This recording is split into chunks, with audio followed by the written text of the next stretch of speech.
Pledge allegiance to the flag of the United States of America and to the republic for which it stands, one nation, under God, indivisible, with liberty and justice for all. These people out here on this hot evening. As y'all can tell, we've made a few rearrangements to the agenda. And Matt's worked on a little bit. Try it like this ain't suiting, so we'll change it up a little bit. With that being said, would somebody make a motion to approve our agenda? I'll make a motion to approve the agenda. Second, A second. thank you, James. Any more discussion on the agenda? Hearing none, all in favor? Aye. Any opposed? Hearing none. Okay, council updates. Sometimes we figured out that we get this in front of it, might make a decision down here later on something to move forward to. So any council comments, updates, anything like that?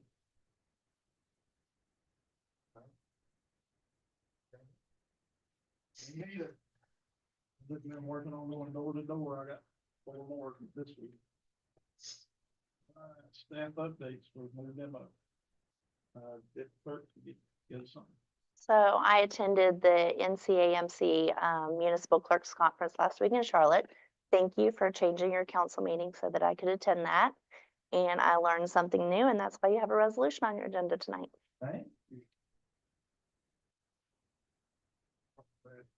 Sure, we have the fall weather is means we have fall programs coming. So hopefully if we think positive, we'll get some cool weather. But so this Sunday we do have a free pickleball clinic at 1 p.m. So if people have been wanting to learn how to play, a little bit interested, but not sure if they really want to dive in for lessons. So Sunday at 1 p.m. right here on the pickleball courts at Mills River Park. They can go online and pre-register for that. And then our regularly scheduled tennis and pickleball lessons will begin for the fall next week. We're also offering this fall a new Taekwondo class in the park on Saturday mornings for kids 3 to 13, which will be a really exciting new program. We got our Couch to 5K program getting ready to come back up for the fall, which will be 9 a.m. on Mondays and Wednesday mornings. And then we also have some spaces left in our family camping night set for September 28th. So if anyone's interested in those, check out our website, check out our social media. We'd love to have you join us for that. Let's see. Also, we have completed our interviews for our vacant maintenance technician position. It's been open for a while. I do feel good that in the next few weeks we'll have a candidate and get somebody in there. So that is excellent news. And lastly, just so at last week's meeting, the Parks Authority Board meaning the town was awarded $500,000 from the Parks and Recreation Trust Fund for the acquisition of the dairy property. And so the town had the highest scoring application of all applications, and it was listed as the project with the highest priority for funding, which is really exciting. So in the coming weeks, we should get a grant contract. And just as a reminder for anyone listening that doesn't know, that's for reimbursement only. So you all have already expended the money, the match has already been met. So this is just reimbursement for part of that purchase. So it's really exciting. Awesome. I appreciate all the hard work on that grant writing and stuff. That's any questions for the poll? Before we move on? All right, Michael. Got an update on the Jeffress townhomes. I know I've said this before, but I did just get an email today from the developer. They are mobilizing. I think I said a few months ago they were getting ready to start, but we've processed about 35 permits in the last 2 weeks, which equates to about 5 to 8 residential buildings because they're in blocks of 2 to 6. They are starting from the north of the site towards Jeffress Road, then moving down so they can get some of the disturbing activity out of the way now. They have gone door to door and notified the adjacent property owners, but I just asked for anyone in the public listening. You know, there may be impacts to Jeffress Road occasionally when they're bringing in heavy equipment or building materials. If there is a concern, please reach out to town staff. That's what we're here for. And we have a direct line of communication with the developer and we'll take care of that. Great, thanks. Question for Mike. Matt.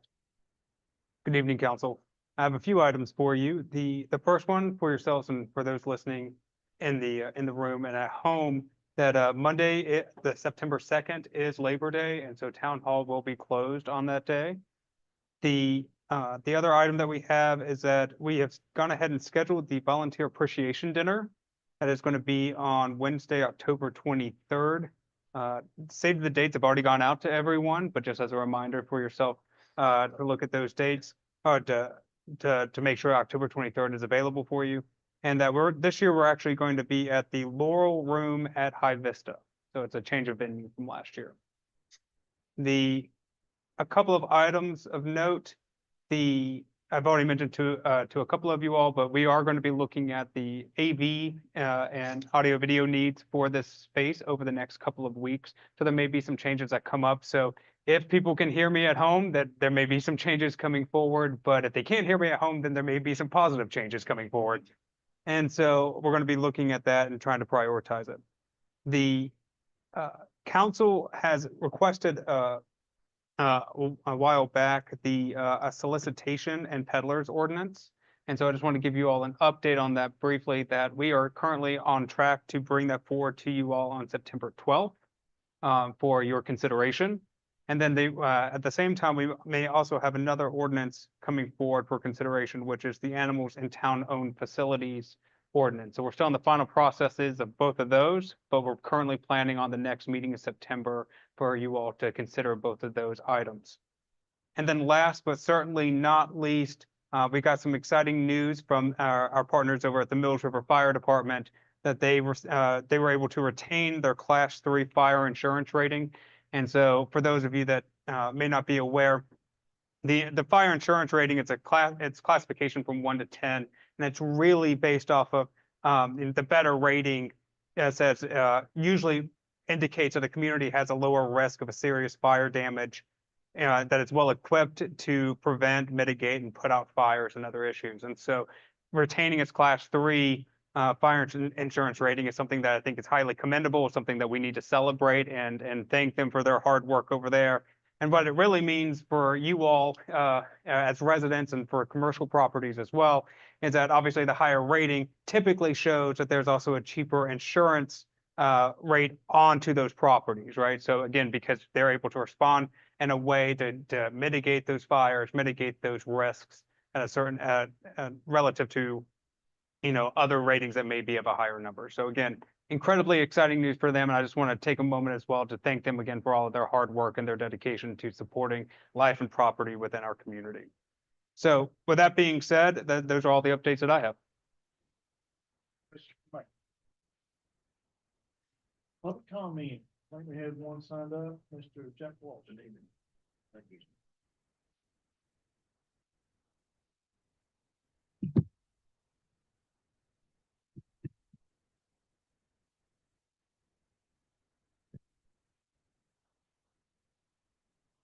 Since the AV didn't work, email may or may not have worked. Here's a copy of what we talked about a month ago. Check like no response back to anybody, but here I am. We good? On time? All right, I guess it's already started. So on the 8th of August, I sent you all an email version because there wasn't tech in here to cast what we needed to show you. And one of the questions I asked is, I'm sure you all were familiar with the boundaries of Mills River Town, and I kind of got this look from here. So I hope you've at least looked at my complaint and where I reside, where the town line is, and where the ditch and the water runoff is affecting my property. So hopefully, just out of respect, that would have happened. Don't know if it did. I hope so. I sent the email packet that was requested. I also sent it to Sue Powell. Every one of those got rejected because it's Susan Powell. All right, wasn't aware of that, but no one notified me of that. So I came in and talked to Patty this week and got that rectified. So hopefully, once again, I would have, respect is my thing, right? That I would have been notified that there was an error somebody would have looked at it, someone would have shared it with Sue, but obviously that didn't happen. I'm going to attend as many of these meetings as I can, because if what was happening to my property was happening to your property, I promise you, you would be standing here too. One of my big challenges is there's a definite conflict of interest beside where I live, a member of this council, and whose property is running off on me. And so I don't know if we can have an objective oversight by this committee. I hope so. But if not, someone needs to recuse themselves so that we can focus on what is right and respectful to me.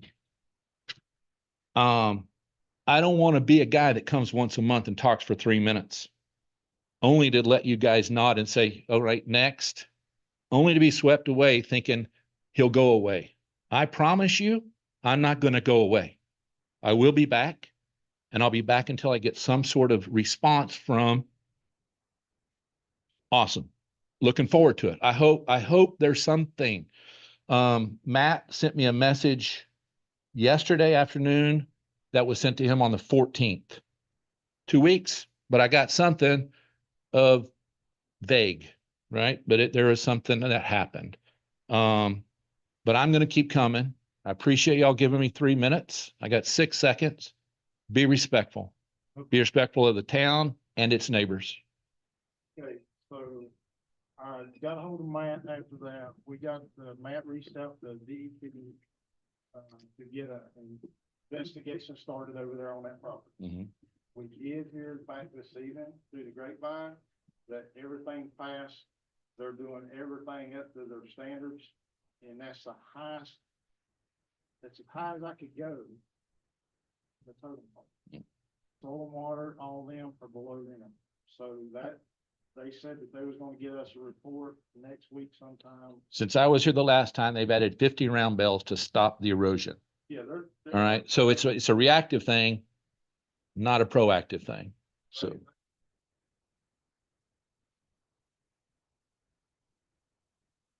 Mitigate anything you can. Just All right. keep- you and I can talk about this in another forum, which is fine by me. Because, I've had as many engineers come to me and say, with added plastic and added runoff, that's not nature's way of running water.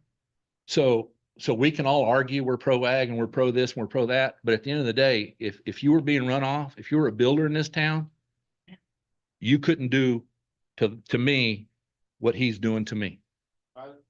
you're All right. So we'll talk about that.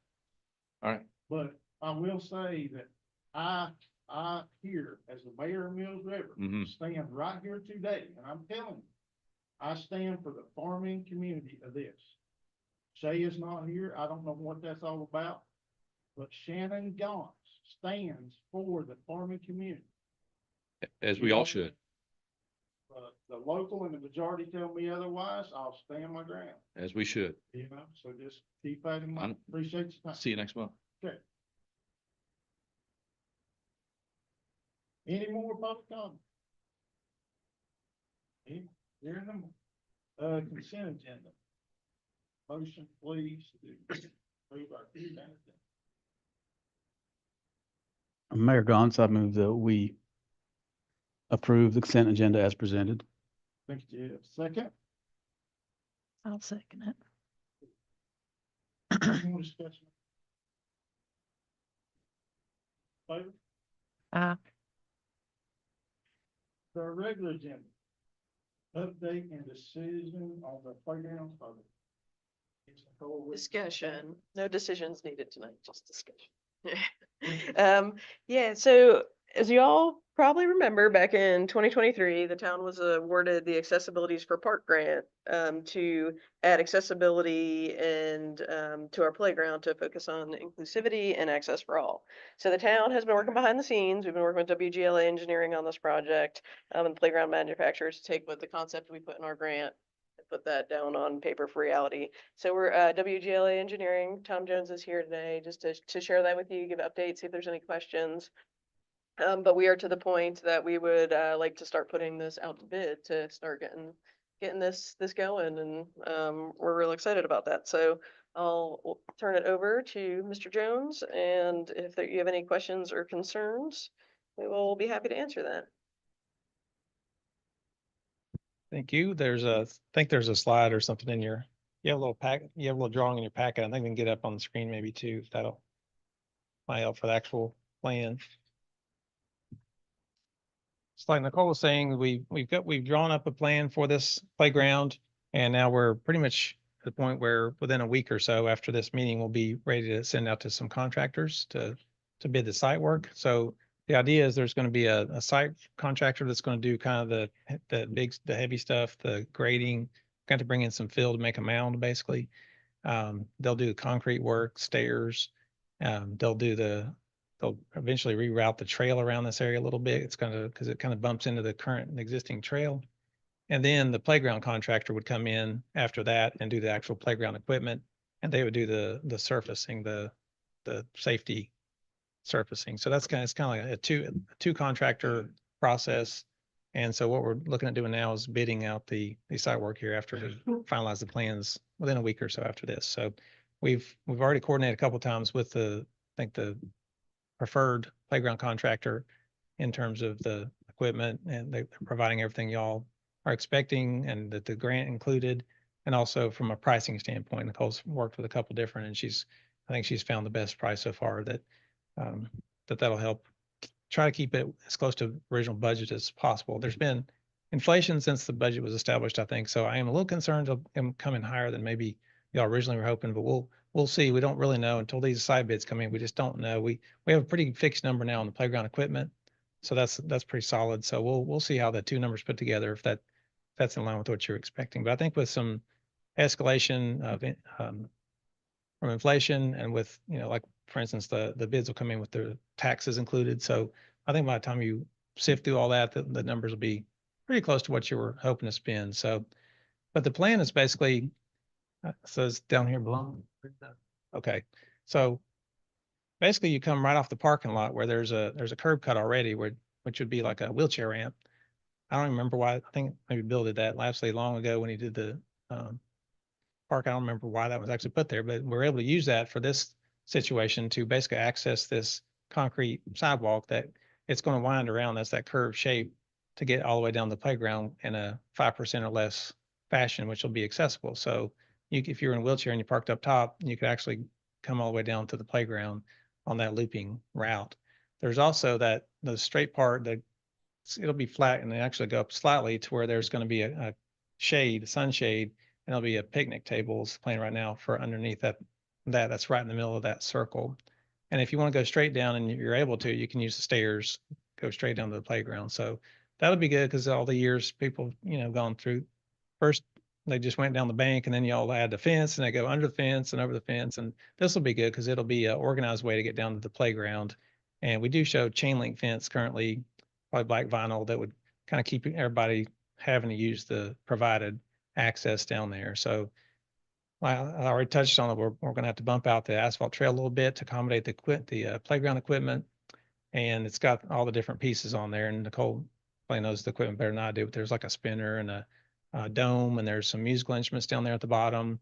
And there's a slide up there at the top. So a kid could slide down from the top, go back up the stairs and go right back down. So that'll be kind of fun, and a little climbing element next to that. So I think it's going to be a good addition, especially as it provides not just the play elements for the playground, but it's good access for your existing playground. Does anybody have any questions about the kind of design or what we're looking at doing? Any questions? I had a brief one, and that is, there's an existing covered picnic area. Is That would that be going to be demolished. impacted? It'd be demolished as part of this. We'll have a whole set of plans going out, and you might want to get a copy of that when the time comes. Like by the end of next week, we'll have that ready to go. And there'll be the demo plans and other ones that we pretty much already have, but we're just waiting on final tweaks in conjunction with our coordination with the playground equipment people. I think there's some storm drainage you'll have to get demolished, and we're going to add some new storm drainage here.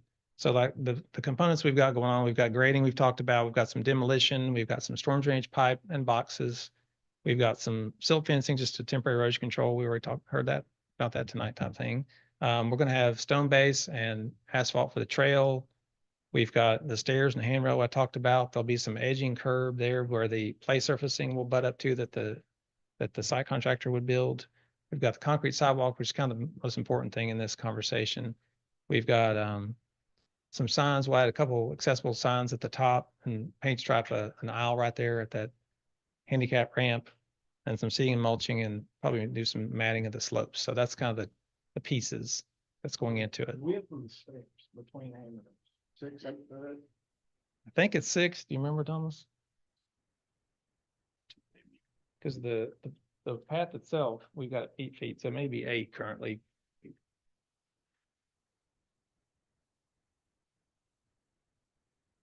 Any more questions?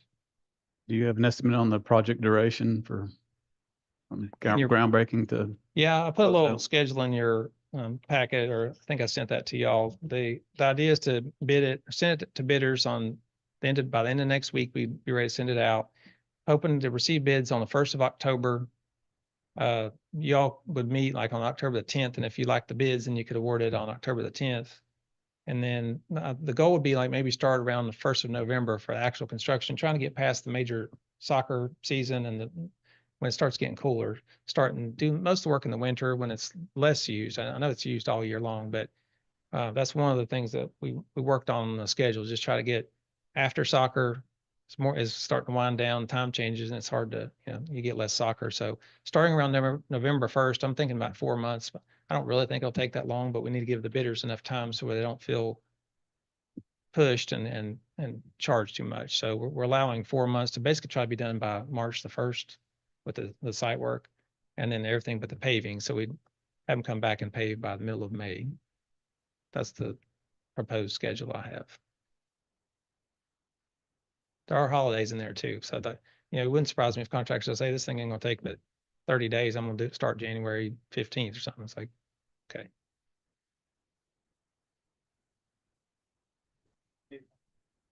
Nothing. Yeah. Well, we'll get it ready and send it to the contractors, and then by your October 10th meeting, you should have some numbers and be able to make a decision if it's something you want to do.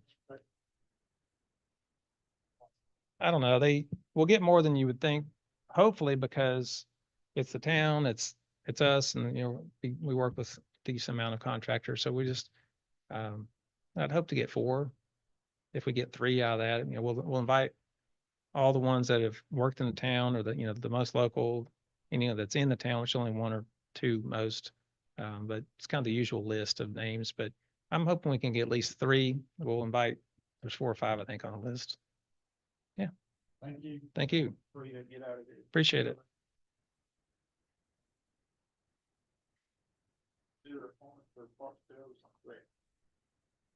Sherry Byers just recently resigned from the Parks, Trails and Recreation Committee.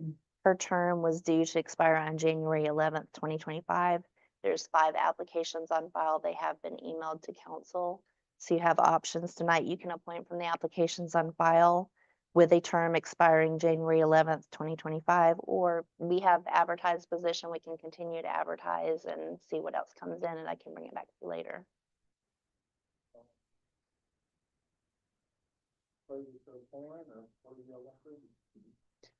Did you reach out and ask everybody if they were still interested? I did not. Okay. Mr. Mayor, I'm inclined to try to get someone appointed to that slot tonight, if that's the council's pleasure. I don't know. 2 of them stood out to me. One was Jim Sawyer, the other was Sandy Presley, and I don't know if there's any thoughts on the council, but I offer those 2 up, just to maybe narrow the list down. Who just signed up? Like who? Presley was like from 22, I think. The last person that signed up was Jack Zion. I looked through the applications, and Mr. Sawyer stood out to me. He's been in the town for quite some time, and he does live in the town and in the fire district, and he's retired from healthcare locally, and he was interested in serving and helping the community. So I felt like he would be a good one. Y'all make a motion, whichever way you want to go there, and we'll call for a vote, see who gets. I'll make a motion for James Sawyer to be appointed to the Park Trails and Recreation Committee. Somebody say. I'll second the motion. All right, any more discussion on this? Hearing none, all in favor? Aye. Pretty simple.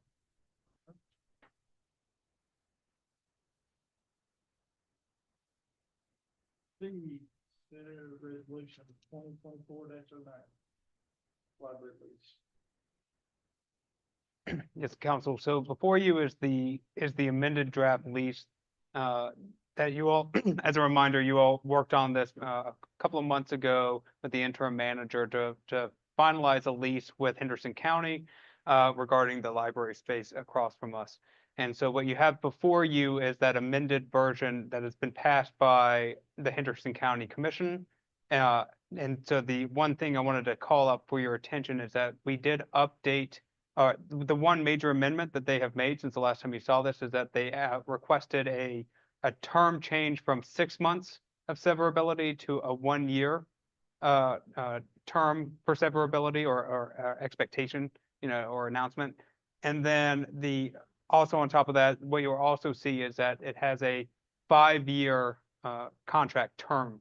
So it actually would go through August 4th, 2029. So that has been written in as well. So this item is for consideration before council, and then if approved, then this will go back to the county commission for any final issues that they may need to address. Any questions on this, as y'all read through it?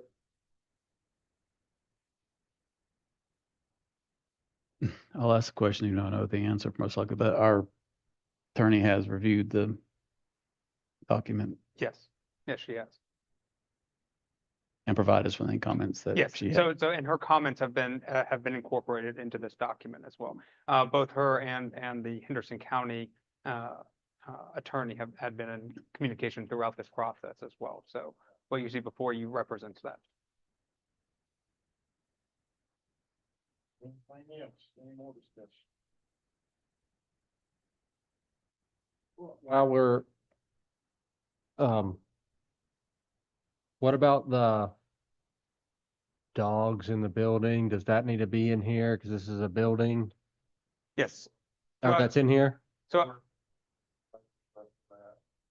Well, Okay, because the library does a pet thing, right? yes. Okay, So I'm happy to provide what this current contract allows. So I believe you're talking about the Pause for Reading program.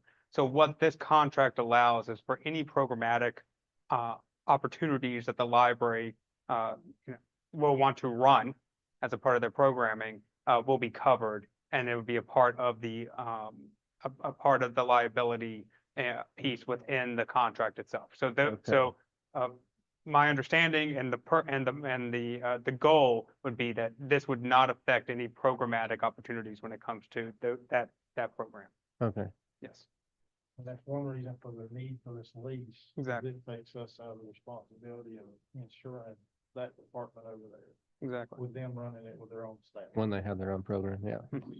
They brought this to our attention that we needed this to get out of this liability. Mhm. Anything else? So, we need to, y'all need to see a motion from us on this resolution to pass it on to him, back to him, she kind of put it back in her place, is that correct? Yeah.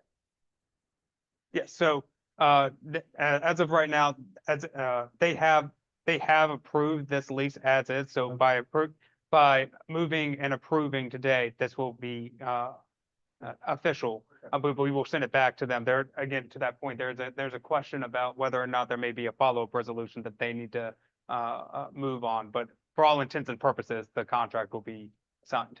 It'll be ready for signature. Any other discussion, any other questions? Not, I'd entertain a motion to approve this lease contract with Henderson County Library. And by adopting the resolution, we are thereby lost my train of thought, but we are agreeing to the contract. Done it to be two separate items. Just, That's correct. That's what you want to clear, correct? mm, learning that, I move that this council adopt resolution number 2024-09, which is authorizing an agreement with the Henderson County for the Mills River Library lease. Motion second. A second. Second. More discussion on the library. Would you just add in that you're authorizing the mayor to sign it? As amended.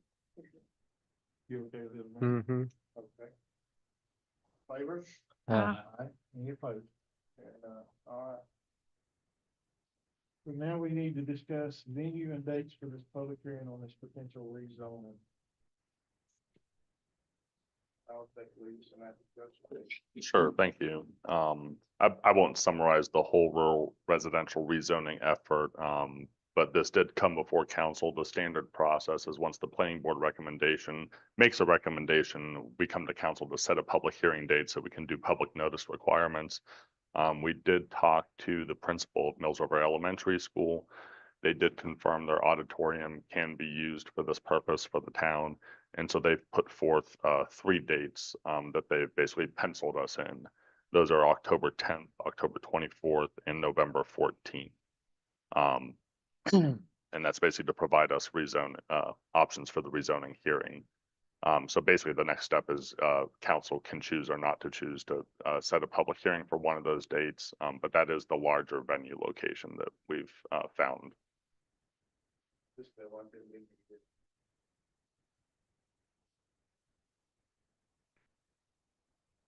I'll be out of town on the 14th. I don't think I'll leave it the next day, but, y'all got any conflicts with any of the other 2 dates? I will for sure be out of town the 10th through the 14th of October. So, we're tentatively October 24th. What we're looking at, any reason from staff for one of these to make a bigger difference than the other? None at all. None at all. That better than me. May I share a couple thoughts Yeah. with the council? Mayor Council, Council, I'm not sure I'm in a position or ready for a public hearing on this matter for the simple reason that when the planning board came to us months ago, well, the planning board chairman did, and gave us an update on where the planning board was heading with rural residential and possibly rezoning a large portion of the town. And at that time, I made a comment to the chairman and said, well, I hope you'll look or address the highway differently. And then obviously we had this unanimous action by the planning board, which basically other than the couple crossroads, it's all rural residential. So I think personally it'd be unwise to go from what is the least restrictive zone in such a large part of the town to arguably one of the most restrictive. And I'd like to see a more measured approach. So what I'm getting at is I'd really like to refer it back to the planning board and then see if they would come up with a more measured approach with a planning map. Obviously, I'm pleased with the rural residential zoning ordinance, which is why I voted in favor for it. But I have real misgivings about the map that's being considered. And if any other council members share some of my concerns, then I think it'd be appropriate to refer it back to them, to the planning board, and see what they come up with in way of maybe modifying the map or doing it in phases, or as I said, more measured approach rather than just one broad brush rezone such a large portion of the town. And right now, there's not a single acre in this town that's zoned rural residential, and I'd hate to sort of jump in it to that extent. I watched the planning board meeting where they adopted this and heard the comments. And I think Mr. Jerry Frady made some good comments, as well as the letter read into record from Jimmy Cowan about, why we should be a little more deliberate in doing this. So I would like to see it referred back rather before we set a public hearing date. That's my thoughts. Rest of council's thoughts. I've also listened to the meetings and talked to a lot of people. I liked Mr. Britton's idea of going through with like the parkway effect to where they plant trees and stuff to buffer the residents behind the lot commercial up next to the road to make it more appealing to people driving through, plus the residents that live here. I would like to see them look into that. And I agree with Jeff that instead of just doing the whole thing, start out in sections. That way you see how it works. Mr. Mayor, we do have this on our agenda Tuesday. So I'm not speaking for Jeff because he's not here, but I We'll don't discuss disagree. it again. We do exactly that. Michael can tell you, but the overlays in the highway court is on that agenda to discuss. I was under the impression we were setting this to just listen. We weren't gonna make any additions. So I would be fine with it as long as that's the precedent. And I mean, if we could send it back simultaneously, are we allowed to do that? I mean, it's council's pleasure. I think the one reservation I have is the notice. This is a large scale rezoning, so there's additional notice. Basically, we can do a half-page ad over four weeks, I believe, in the Hendersonville Lightning. And that gets us, per state law, we don't have to mail letters directly to in-town property owners, but in discussions with Mayor Gaunt, and seeing the reaction to the postcards, I feel the best way to let people know is to mail a letter out to every 1,032 individual address. That's not something we accounted for in our budget. So I'd have a little trepidation moving forward to a public hearing.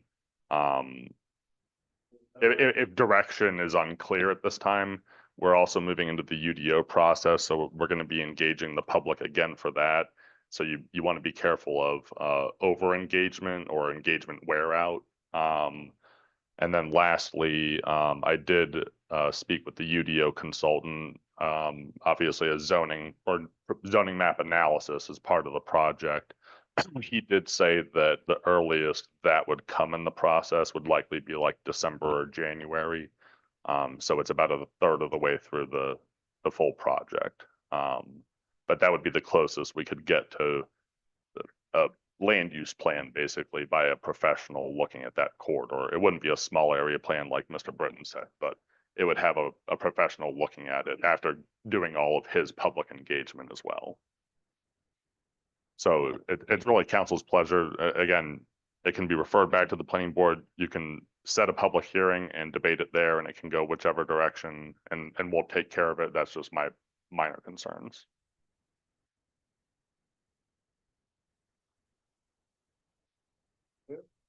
How many people have already put in permits to try and beat this? Most of the inquiries I've gotten since the last meeting have been subdivision oriented. So, family land or someone's child's going to move on their property. I'd say I've gotten 5 of those inquiries. And as I've told them all, and like we've talked about with permit choice under state law, as long as they submit a subdivision application and as long as doesn't have to be the full survey, but as long as there's some type of plan attached, we'll accept that and they'll be grandfathered in under current zoning and density requirements. I don't think about the corridor overlay and making it look like something, some more expensive. Already expensive living in Liberty. You make them plant certain stuff, move it back, make it look like something. And sorry, Councilman, With some expense. did I miss the other half of your question, Councilman Cantrell, about the commercial zoning permits? Is that what you're asking about? No, I was just seeing if there was a large number or a Okay. small number of people who are trying to beat this. The one I will mention is Big Hills Construction owns a lot of land in that area, and they have applied for 4 separate projects already. So they're in, including the Fulham subdivision. So essentially, waiting a little bit longer is not gonna get we're not gonna get a dozen more people to. We don't, All I could say is with them, the largest developer and landholder in that area, Schoolhouse South, has Has already submitted done the majority of their permits. And you stated before that if family wants to subdivide property to move family on there, that they're grandfathered in. As long as they apply before a zoning change. So that's what I have advised everyone who's called is that, you know, if the rezoning were to go through, the minimum lot sizes would change. So if a family subdivision applied after the rezoning, if it took effect, they would have to comply with the new density and lot sizes. One thing we've talked about with the planning board is coming in after the fact and changing the lot size requirements for family subdivisions specifically, so there's less hardship. Because I thought that we had had the discussion about, what if a family member lived in a home and they got to the point to where they might not be able to stay there, but another family could move on to the property in another dwelling and help take care of them. And you said that would be allowed. Oh, you're speaking about accessory dwelling units? Okay, yeah, so in rural residential, one of the things in the code was you can have an accessory dwelling. So again, if the rezoning were to pass, you could have that on the property, correct? Okay. biggest thing here is, ultimately is what do we want the 280 corridor to look like? It's that simple. Do you want it to stay as close to what it is now as possible? Or do you want it to look like Turtle Creek Shopping Center? What do you want it to look like? That's what we need to know. I'd love to hear it from the residents, what I'd love to hear it from. I know what I want, but I'm just one voice. But I speak for all out there, and that's who I want to hear it from. And I can't get to everybody knock on everybody's door. It just ain't no way. That's why I was loving the thought of having it at the elementary school, hearing all this input. We don't have to make a decision that day, but it might help us with the ultimate vision of what Mills River up that way would look like in the near future and going forward.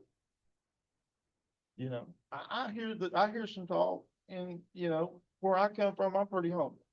And I feel like some of it from some of these people is just pure greed.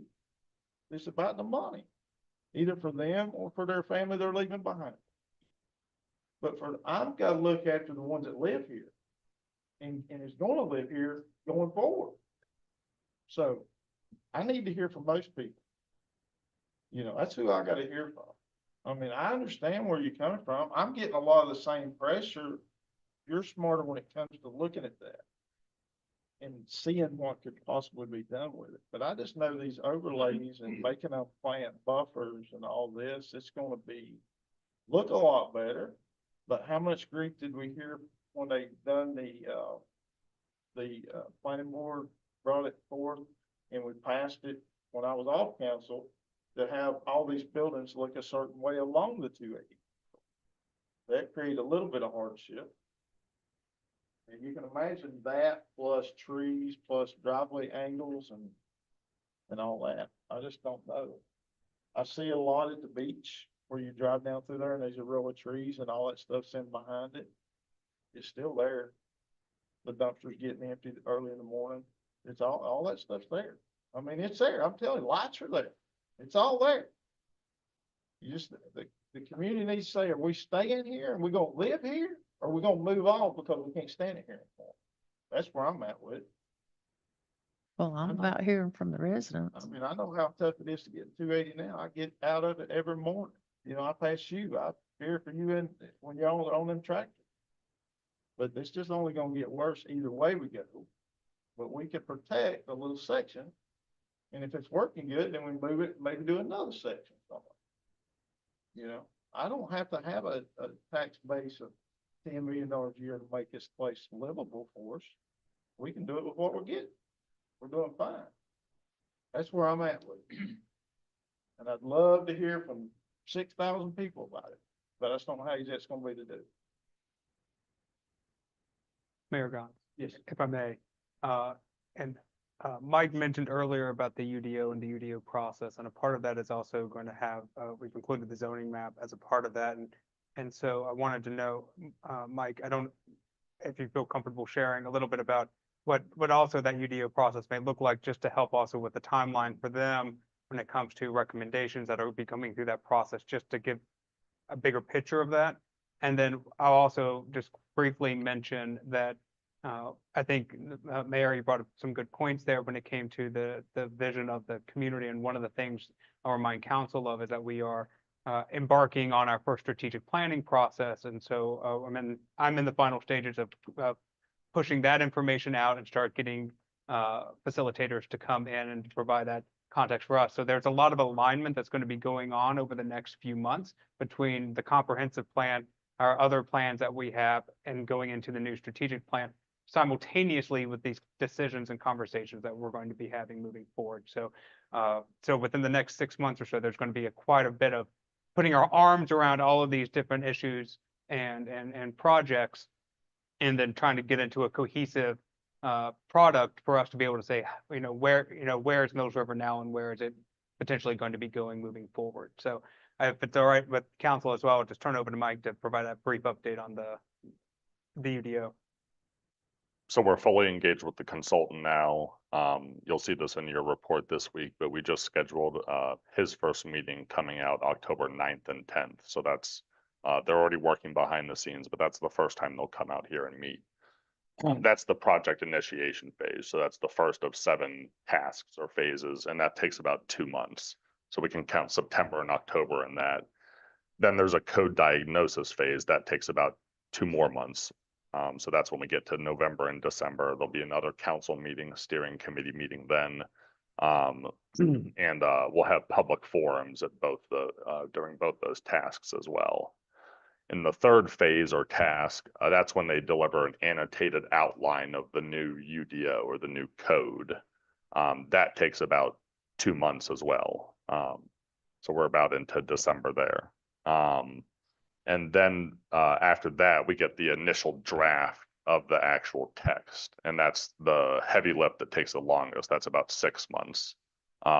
Between when we get that draft text and the annotated outline is about when they'll have the map ready. And again, I've already expressed to them what's going on with this rezoning, the other stuff like the strategic plan going on in the town. And so again, they've moved that up as much as they can, but they want to make sure they get all their background information, get engaged with the steering committee, council, and the public to see what people want going forward. Another aspect of the project too is while they're looking at all of our codes, they're also going to be looking not just at the zoning codes, but the zoning districts themselves. So rural residential, we just adopted that into the zoning ordinance, and they will be looking at those districts specifically, everything from uses to dimensional requirements of buildings and making suggestions there as well. There are errors and inconsistencies in those sections of code as well, so they'll correct that, but that's where they'll also make recommendations.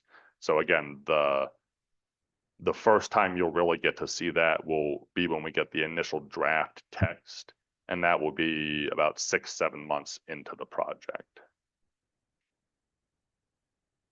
February, March, yeah. And I'm hoping the zoning map we can preload a little bit before that, so January-ish, but text by March or draft text. Mike, the zoning text amendment that you referred to that we just passed, is that the last one we passed?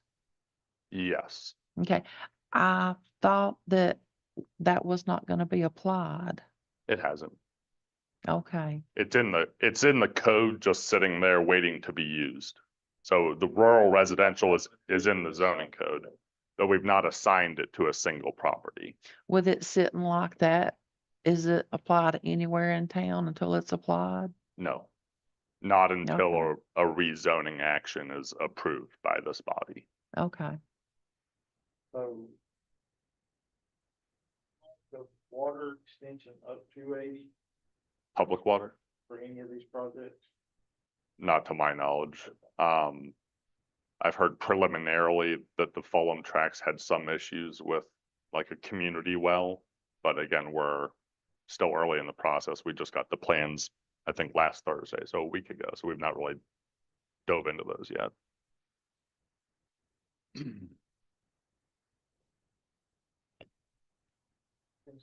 Any more discussion on this and what are we gonna do with it? Well, I'll just circle back around and say, my comments were mainly in deference to the citizens' time, that if we bring them back in the, November or late October, and we don't think that we're going to take action on it, it's sort of a repeat of the public input session we had at the end of July. And I welcome more comment, but I just didn't want to go to the extent that Mr. Malchek's talking about all the mailings and noticing, and just to have another input session with, because quite frank, or as I said earlier, I'm not in a position right now to move forward with the map as presented, and I'd like to see some changes. And I personally hope that this process would yield some new commercial zones in Mills River. I think we don't have enough arrows in our quiver. That we've got neighborhood commercial, which is basically confines things to sort of indoor business, and then we have general business, which is a big box, and there's not a whole lot in between. And I think, there's opportunities, and that may come from the UDO as well. But I think we're getting to the maturing as a town, a point that we actually have to have more zones and ordinances, zoning ordinances than what we currently have. And rural residential is a great step in that direction, but I think it needs to be paired with some other changes as well, which is why I'd like the planning board to revisit it before we called in all the citizens to give their 2 cents on it. But And as I'll just echo, as Mr. Ross said, the planning board did hear those comments, I think, at the last council meeting. And so that is an agenda item for this coming Tuesday, is to specifically look at additional non-residential uses in the Boylston corridor. Would it be a way though to hear everybody out and then send back changes instead of just like a all or none? absolutely, but then I guess we'd have to repeat the process again if we made changes, and then, But we could just do like a normal, or like in this, this room, public comment or And again, I mean, we don't, under state law, we don't legally have to mail 1,000 letters out to everyone. But again, we're trying to respect that that's the best way to reach the folks in this part of town. And so that's why I'm just a little more sensitive about it. There is always the option that if this public hearing is set, we can send all those letters out, absorb that in our budget. And then if there is a change, when we come back for a final hearing, maybe with a different zoning map with some type of commercial district, we would then do the more limited public notice that still meets state requirements. It's still a half-page ad and the lightning over 4 weeks. But we most likely, an option is we wouldn't mail a letter out to every single person in that area.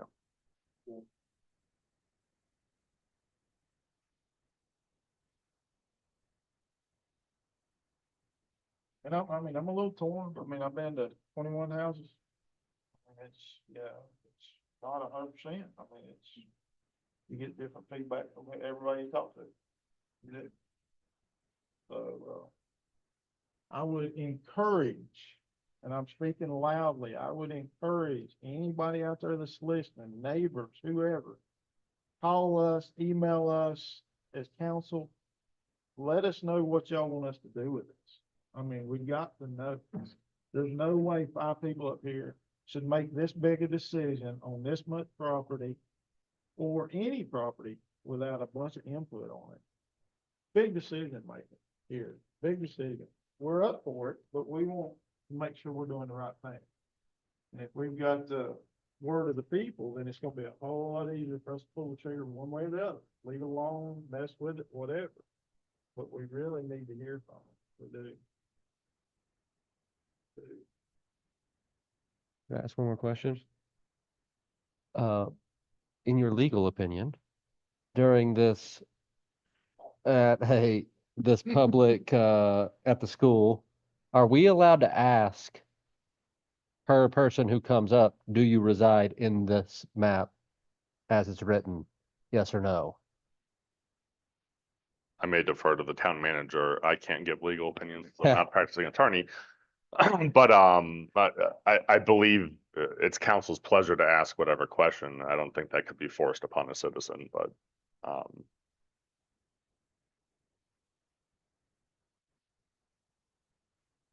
So I am also not an attorney. So I will not give it a legal opinion, but my understanding is that during public comment, just as if they come, at a public hearing, just like in a public comment setting, you may ask them to repeat their address.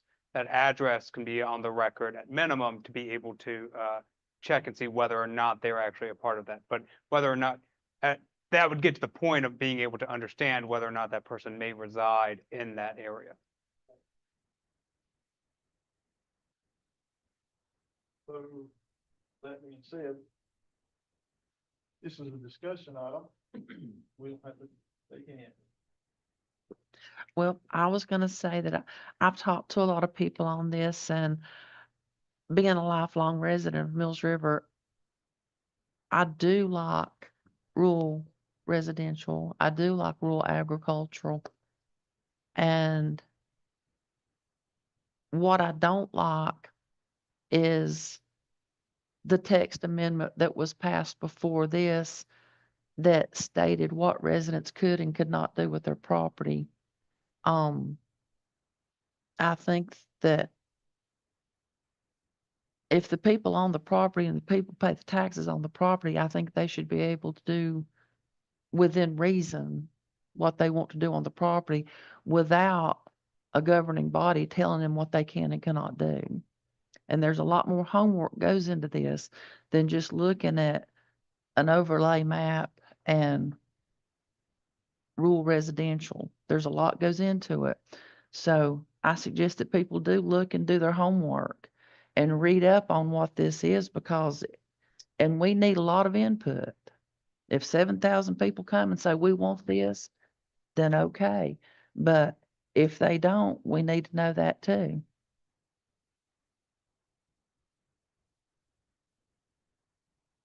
I would like to have the meeting. For having a meeting, you got any more interest in having the meeting? I'll have a meeting. So we're going, go ahead, let me ask this. Is there a different approach to this? I mean, is there a different approach we could take to get the information we're seeking without actually putting it out there as a rezone at this point in time? I might need help from both of you on this. You know, it's kind of a, I don't know. I mean, I don't know. I don't think it's gonna be very, like, I mean, I know we can hear all the comment and we can take it right back and send it right back to the planning board with all this, but I mean, I think we tried to address that with the postcards and the survey and the special public input session. And I know there's been questions about the survey, but a lot of the questions about living in the area or are you a town resident were in that survey as well. And, we've not presented those full results to the planning board of this governing body yet. There's no one way to slice it. I mean, whatever approach is council's pleasure. I mean, we can make that work. But usually, if you're looking for public input, I would recommend some type of, again, survey push or reaching out to those folks. And really, that's really what we tried to do with the mailer, was to get people out to that July 23rd meeting to try and learn about it. We had a page on the website just about it. We posted the YouTube video of the meeting up there, and then the survey as well, which we have a number of responses to. that was pretty good turnout.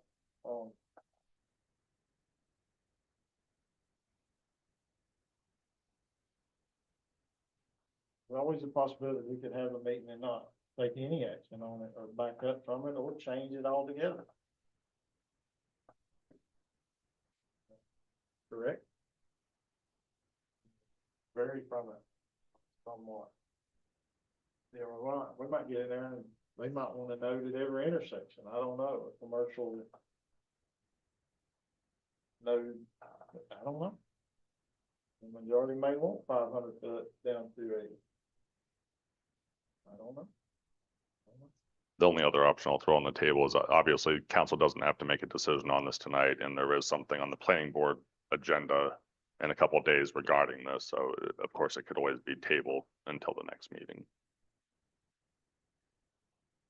Just to confirm, by tabling this to the next meeting, there, we would have to potentially find new dates in order to make sure that we're within that, or which dates are available that would still be meeting the statutory requirements. Yeah, we would possibly lose that first date of October 10th, but we'd have to look into that.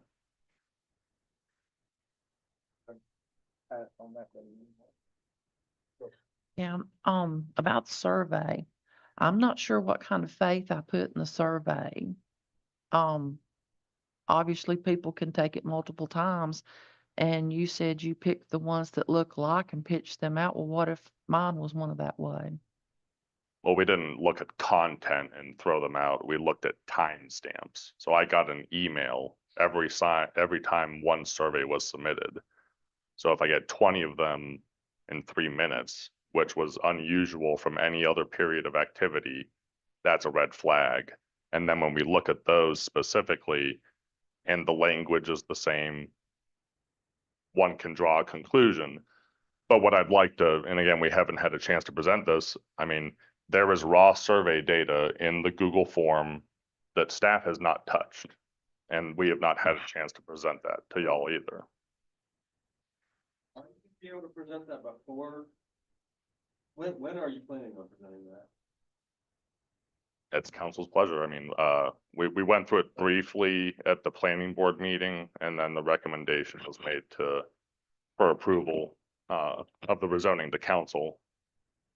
If we had had a public hearing, I probably would have pulled it up then, because again, the point of the July 23rd meeting was to collect all that input and bring it back to planning board and council, and we've not had an opportunity to do that yet. In future surveys that we do, if we do any, would it be feasible to have the participant doing the survey to provide an email or an address or something so that they can do the survey one time and if they're in town or out of town?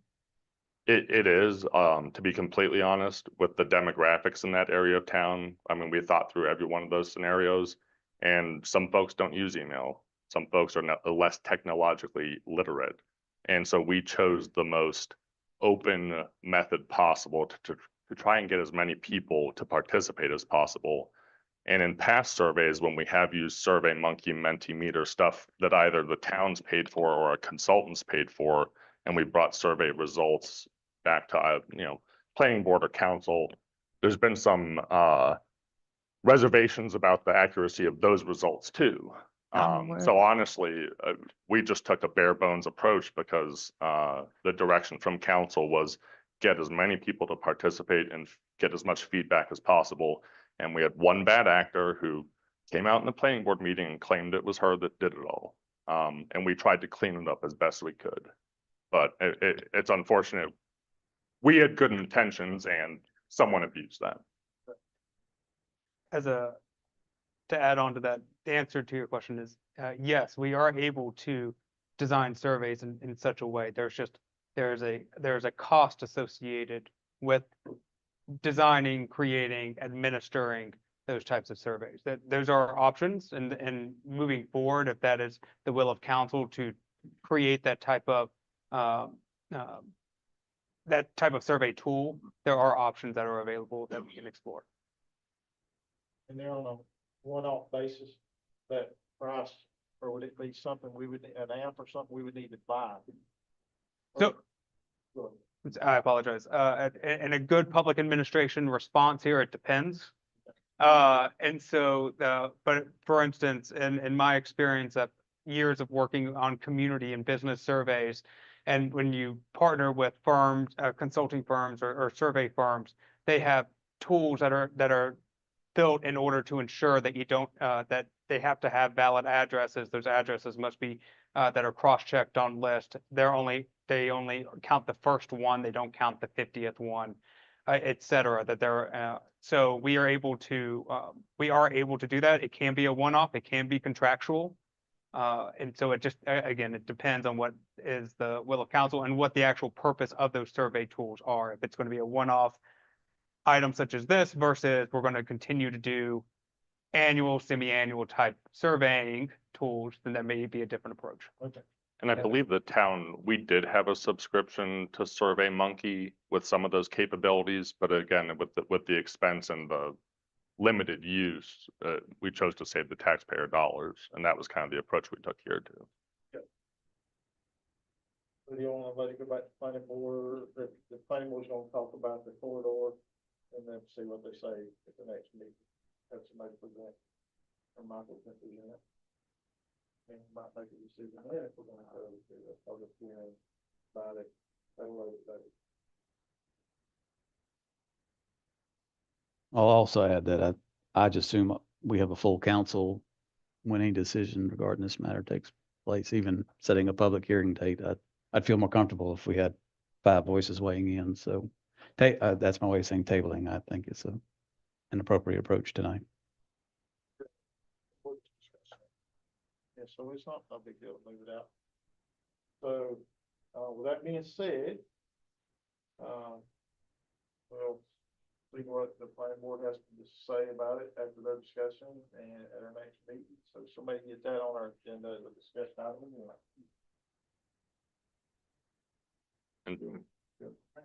And sorry, can I just clarify, did I hear that the next time we come back with this, you would like to see the survey results, including? Okay, I'm just asking. Of course, they're ready to go. Yeah. Great, thank you.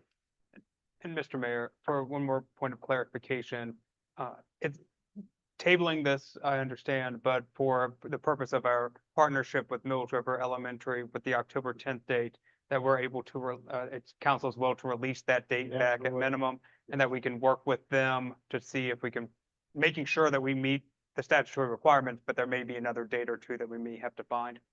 And, yeah, we'll determine that date Okay. at a later date if needed. But at minimum, the October 10th date is able to We be can returned. watch that one. Thank you.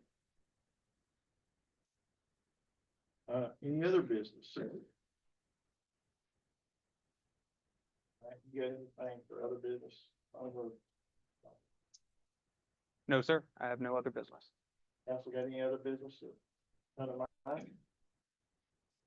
I would just like to thank staff again, especially Parks Director, for their success in securing another $500,000 towards the new park purchase. So thank you very much.